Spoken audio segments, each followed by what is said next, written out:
The allure of the Aztecs is not just in their storied history, but in their rich culinary heritage.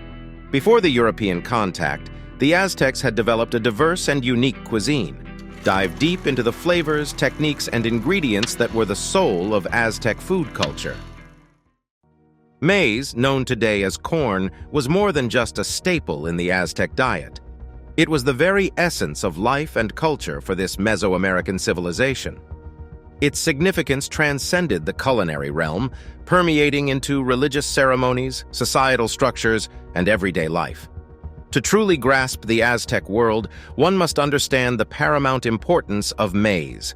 Originating in central Mexico around 9,000 years ago, maize was domesticated from a wild grass known as teosinte.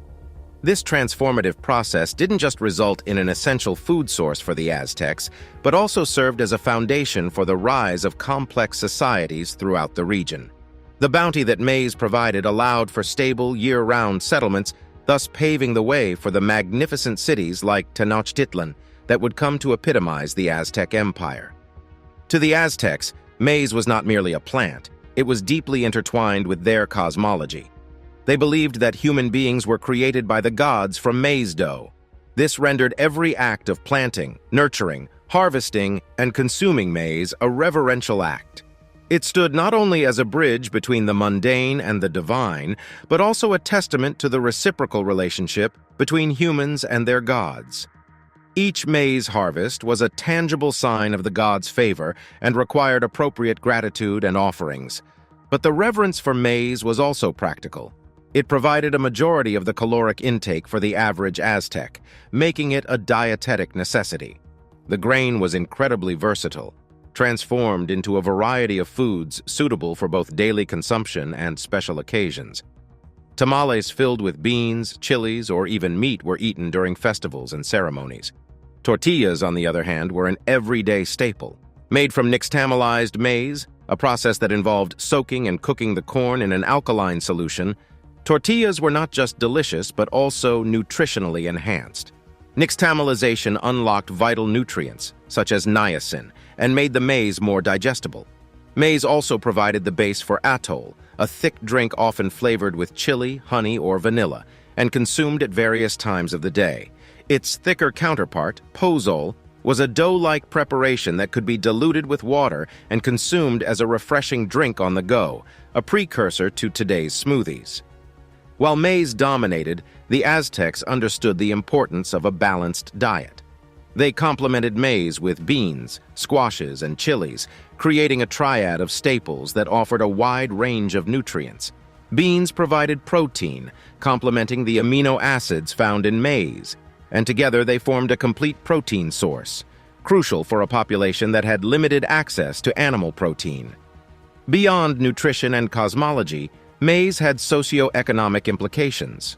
It was a form of currency, a unit of trade, and an indicator of wealth and prosperity. Lands that yielded bountiful maize harvests were highly valued and often became centers of political power and influence. To the modern world, amaranth may be a relatively lesser-known grain, often considered a superfood or alternative grain, but for the ancient Aztecs, it held an esteemed place in both their culinary repertoire and spiritual practices. While maize may have been the cornerstone of their diet, amaranth, or huatli in Nahuatl, the Aztec language, was more than just a supplementary grain. It was an emblem of their cultural and religious identity. Believed to have originated in the Americas, amaranth was cultivated by the Aztecs over 8,000 years ago. Its rapid growth and ability to thrive in less fertile soils made it a reliable and resilient crop. Beyond its agricultural merits, amaranth grains were packed with protein, essential amino acids, and minerals, making it a nutritionally dense addition to their diet. Culinary-wise, amaranth was as versatile as maize. The grains were often popped, resembling miniature popcorn, and then mixed with honey or agave syrup to create a sweet treat called alegría, which translates to joy in Spanish, a name that encapsulates the delight of consuming it. It was also ground into flour and mixed with maize to produce nutritious tortillas and tamales. But more than its dietary importance, amaranth played a vital role in Aztec religious ceremonies. The grain was sacred to Huitzilopochtli, the sun god and patron deity of the Aztec city of Tenochtitlan. Each year, during the month of Panquetzalistli, statues of the gods were crafted using a mixture of amaranth seeds, honey, and human blood. These figures were revered, worshipped, and eventually broken apart and distributed for the community to consume in a symbolic act of partaking the divine. This ritual consumption of amaranth wasn't just a spiritual act, but a way of internalizing the energy and blessings of the gods. By eating the amaranth statues, the Aztecs believed they were reinforcing the bond between mankind and the divine, ensuring prosperity and protection for their community. The deep-rooted spiritual connection the Aztecs held with amaranth was perceived as a threat by the Spanish conquistadors. After the fall of the Aztec Empire, the cultivation and use of amaranth in religious ceremonies were banned. Fields of the crop were burned, and possession of amaranth could lead to severe punishment. The Spanish saw the Aztecs' veneration of amaranth as idolatrous and sought to eradicate its presence and significance. Yet amaranth refused to be forgotten. While its ceremonial use diminished, it persisted as a clandestine crop, grown in small patches and consumed in households. Today, with the global resurgence in the popularity of ancient grains, amaranth is once again recognized for its nutritional value and is celebrated as a symbol of cultural perseverance. The story of amaranth offers a compelling glimpse into the intricate interplay of food, faith, and identity in the Aztec civilization. More than just a source of sustenance, amaranth was a testimony to their resilience, innovation, and profound spiritual connection to the natural world. It stands as a reminder that the foods we eat often carry with them tales of survival, reverence, and evolution, tracing back through millennia of human history. In the intricate tapestry of Aztec society, food played a pivotal role in denoting social status. While the commoners relied on staples like maize, beans, and chilies, the elite had a culinary repertoire that was both expansive and opulent. Their feasts were not merely about sustenance, they were a grand display of wealth, power, and sophistication. For starters, the elite had access to a wider variety of meats. While turkey and dog were consumed by many in the society, the nobility indulged in game meats like deer, peccary, and wildfowl. These were often prepared in rich, flavorful sauces, incorporating a range of chilies, tomatoes, and the revered xocoatl, chocolate. Additionally, axolotl, a type of salamander from the lakes surrounding Tenochtitlan, was considered a delicacy, prized for its tender flesh. The elite's proximity to the vast network of trade routes also meant access to exotic seafood from distant coastal regions. Freshwater fish from nearby lakes, as well as marine delicacies like shrimp, rays, and even stingrays graced their tables. These would be prepared in a myriad of ways, grilled, stewed, or even ground into tamales. Yet the real testament to the culinary opulence of the Aztec elite was the vast array of sauces or mole. The most prestigious among them was the mole atl, known today as mole. This intricate sauce, combining over 20 ingredients, including chilies, spices, and chocolate, showcased the culinary prowess of the Aztec chefs. Each mole was a symphony of flavors, carefully balanced and refined to perfection. Another delicacy that stood out was the tlaoli, a popcorn-like treat. Unlike the simple popped maize consumed by the masses, the elite version was often flavored with honey, chili, or smeared with a paste made of roasted squash seeds. Tortillas, ubiquitous in Aztec diets, were also elevated in elite households. While the commoners mostly consumed plain maize tortillas, the nobility enjoyed tortillas flavored with herbs, spices, or even tinged with beetroot for color. They were often served alongside rich stews or as wraps filled with meats and vegetables, reminiscent of today's tacos. Desserts, primarily a privilege of the elite, consisted of sweet tamales, honeyed fruits, and xocoatl-based beverages. These were not the thick, hot chocolates of today, but rather spicy, frothy concoctions, sometimes infused with flowers or vanilla. The culinary landscape of the Aztec elite was a vivid reflection of their societal stature. Through intricate recipes, exotic ingredients, and elaborate feasts, they not only showcased their wealth and power, but also contributed to the rich culinary legacy that continues to influence Mexican cuisine today. Nestled in the Valley of Mexico, Tenochtitlan, the heart of the Aztec Empire, presented a unique agricultural landscape. Surrounded by lakes, the city was a marvel of hydraulic engineering, with its chinampas, or floating gardens, setting it apart from any other civilization of its time. The chinampas, artificially constructed islands, stood as a testament to the Aztecs' ingenious solution to the challenges posed by their lacustrine environment. By layering reeds, lakebed mud, and decaying vegetation, these plots of arable land were created amidst shallow lake waters. Over time, these became fertile grounds for cultivation, significantly boosting Tenochtitlan's agricultural yield. Maize, the lifeblood of Mesoamerica, thrived in this environment. It was the primary crop, consumed in various forms, from tamales to atole, a thick beverage. Accompanying maize in these gardens were beans and squashes, forming the trinity of indigenous crops that served as the foundation of Aztec diet. Beyond this staple triad, the chinampas were lush with amaranth, tomatoes, chilies, and a variety of herbs. The proximity to water also meant an abundant harvest of aquatic plants like watercress and spirulina, a nutrient-rich algae. These not only added diversity to the Aztec plate, but also played crucial roles in medicinal preparations. The lake surrounding Tenochtitlan wasn't just a source of agriculture, but also provided a rich bounty of proteins. Fish and aquatic birds became staple sources of meat for the inhabitants. Axolotls, the unique amphibians native to the lake Xochimilco, were a delicacy, often reserved for special occasions or the elite. Despite its abundant produce, Tenochtitlan's isolation made it dependent on a vast trade network to acquire goods unobtainable in its wet environment. Cacao from the lowland rainforests, salt from coastal areas, and even game meat from the distant north were brought to the city's bustling markets. This influx of diverse food items ensured that the diet of Tenochtitlan's inhabitants, especially the elite, remained varied and sumptuous. But it wasn't just about sustenance. Food in Tenochtitlan was deeply intertwined with religious and cultural practices. Amaranth grains, for instance, were used to create figures of deities during religious festivals, only to be broken, shared, and consumed by the community. Tenochtitlan's unique environment shaped its agricultural practices in unparalleled ways. The chinampas stand as a testament to the adaptability and innovation of the Aztec civilization, turning challenges into opportunities. The rich diet, derived from these floating gardens and supplemented by trade, played a pivotal role in supporting the city's burgeoning population and vibrant culture. In the rich tapestry of Mesoamerican culinary heritage, meat held a place of significance both as a source of sustenance and as a symbol of wealth and status.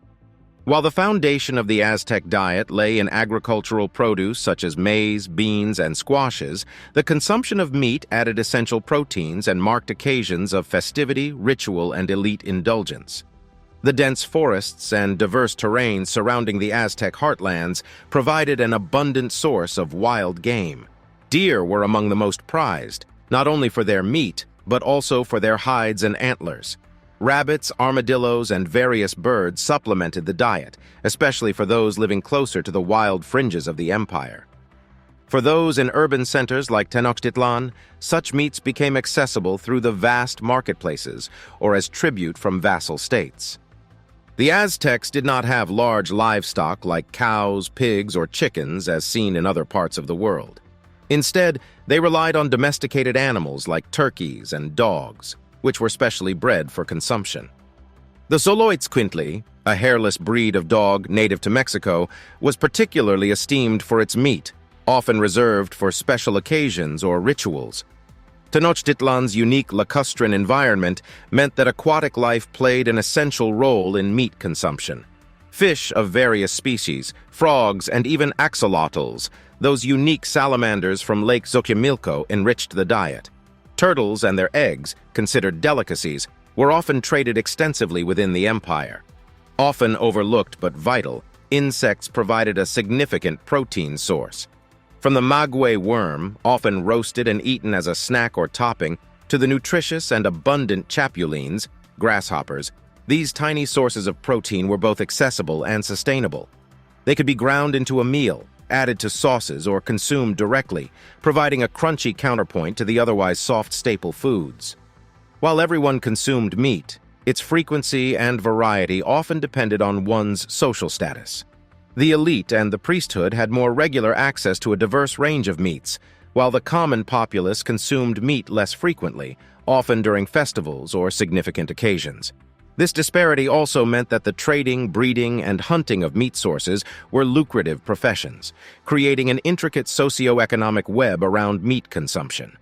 While plant-based foods dominated the daily diet, meat added depth and variety to the culinary landscape of the Aztecs. Its sources, ranging from the forest's wild game to the bounty of the lakes and the overlooked yet abundant insects, underline the adaptability and resourcefulness of the Aztec people in making the most of their environment. The Aztec diet, celebrated for its maize, beans, and chili, also contained a remarkable array of unique foods that showcased their deep connection with their environment and their culinary innovation.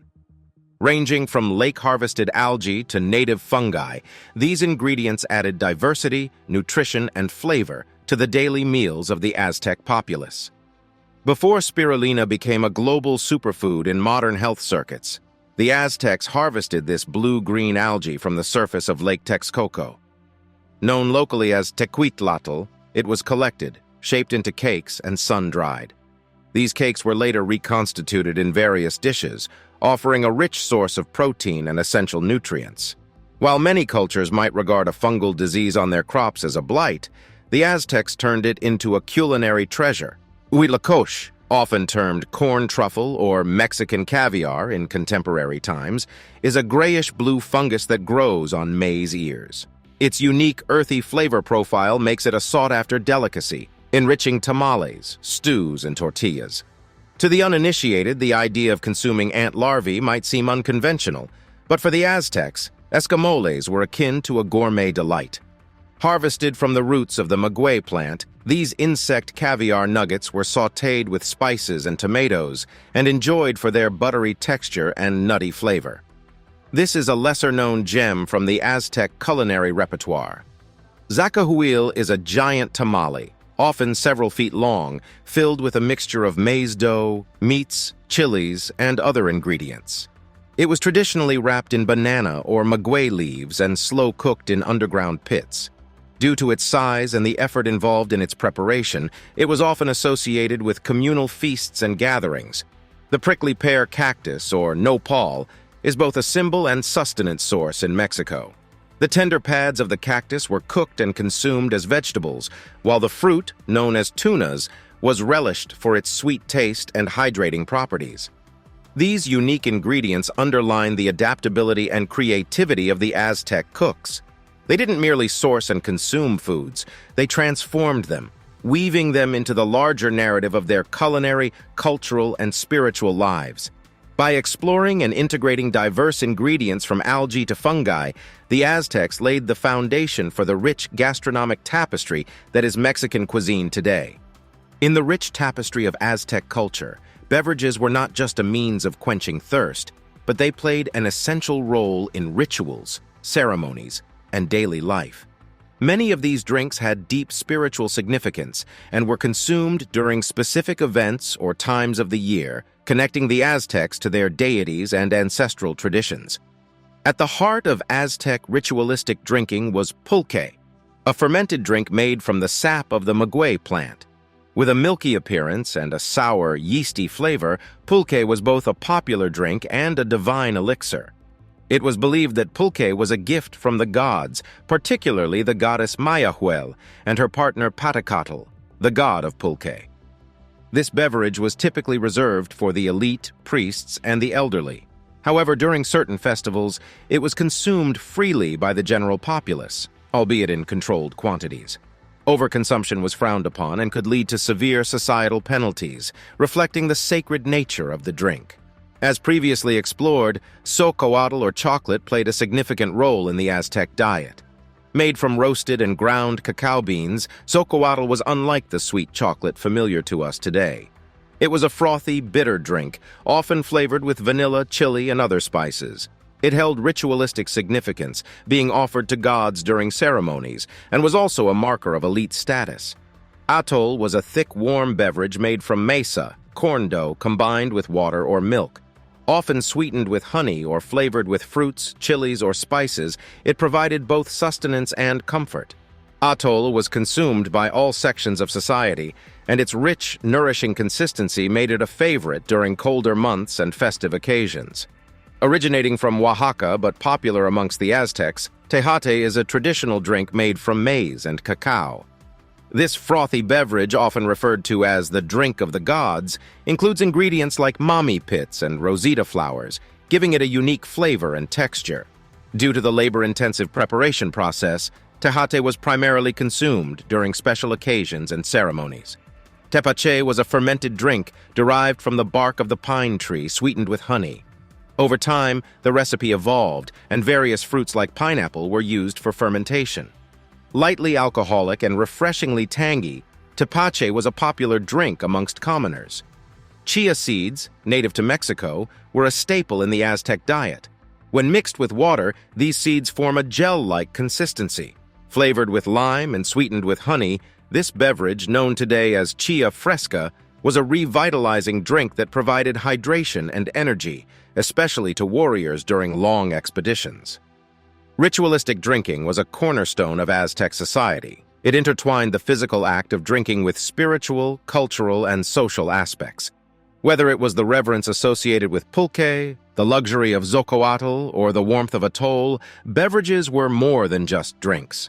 They were a means of connecting with gods, commemorating special occasions, delineating social status, and reinforcing societal norms and values. In modern times, remnants of these traditions are still evident in Mexican culture.